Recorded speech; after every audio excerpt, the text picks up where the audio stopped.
It's a tough situation for the Dallas Cowboys in losing a key offensive lineman. But at least Jerry Jones is happy about his head coach. Furthermore, it's getting close to roster decision time. And here are two bubble players who must shine in the 2025 preseason. While the Cowboys have a lot of depth at the running back position, there's not a strong feeling about the group overall. That gives Deuce Vaughn a chance to make the cut, but he remains on the bubble. Meanwhile, at the wide receiver position, Jalen Brooks will have to battle his way into a spot on the 53-man roster. Regardless, Jones and company will have to make tough decisions on trim day. Cowboys RB, Deuce Vaughn fighting for a spot. Vaughn hasn't been a big part of the Cowboys' plan recently. He played in 14 total games over 2 years, 7 in each season. His statistics are thin, with 40 carries for 100 yards and 10 catches for 58 yards. Unfortunately for Vaughn, he's already dealing with a hamstring injury, according to a post on X by Calvin Watkins. Deuce Vaughn missed practice with a hamstring injury in his left leg.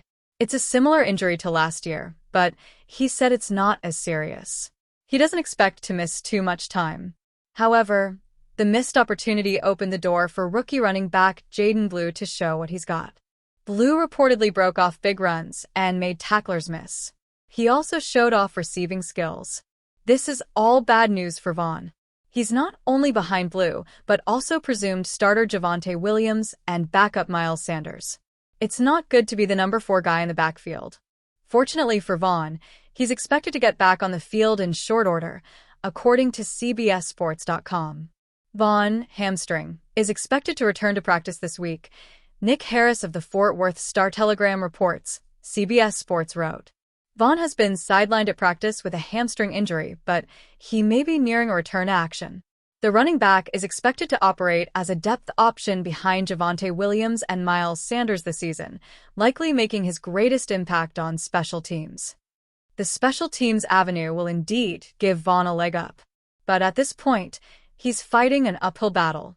Jalen Brooks needs to shine. The third-year player has shown some nice things in preseason efforts over his career. However, he caught only 12 passes last year. The addition of George Pickens via trade certainly didn't help Brooks' hopes for making the 53-man roster. The Cowboys are locked in with CeeDee Lamb at WR1, Pickens at WR2, and Jalen Tolbert at WR3. That puts Brooks in a group with Cavani Turpin and Jonathan Mingo on the second string. Consider the fact that Turpin won't be going away because of his tremendous kick return skills. Brooks will have to show some chops during the preseason. Brooks certainly won't have a long leash, according to Cowboys Wired.com.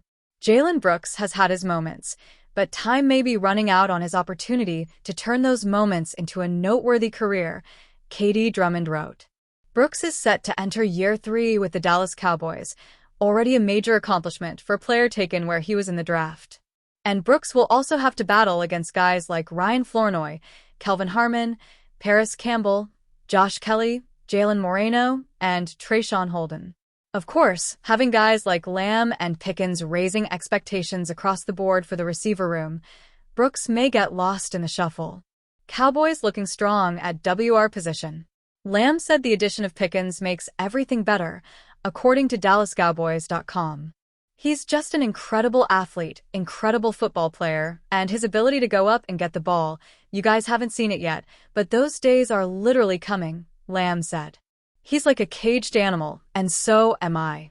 It's just the type of receiver that we both are, and that we see in each other, and the expected greatness that we see in each other, Lamb said. As for GP Man, I want him to get everything that he's deserving in his career. Lamb said the wide receiver room as a whole looks super strong. I like us versus anybody, honestly, Lamb said. Versus anyone. Any room. I don't care what they be saying in the media. I see it, I ignore it.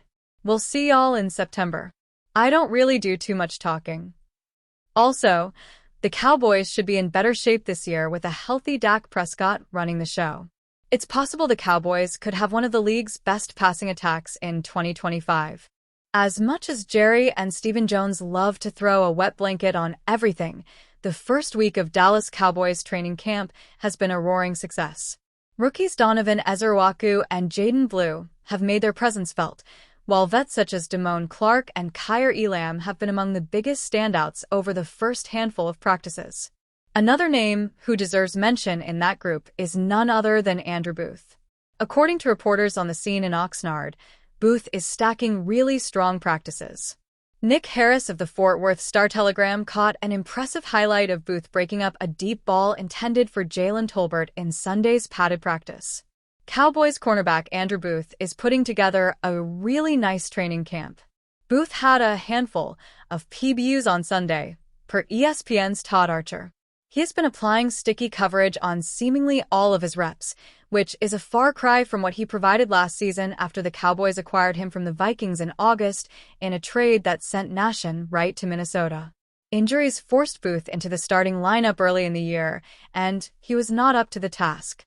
His 28.7 coverage grade ranked 219th out of 222 qualified cornerbacks per Pro Football Focus. He was targeted 17 times in 5 games and allowed 13 receptions for 232 yards and 2 touchdowns.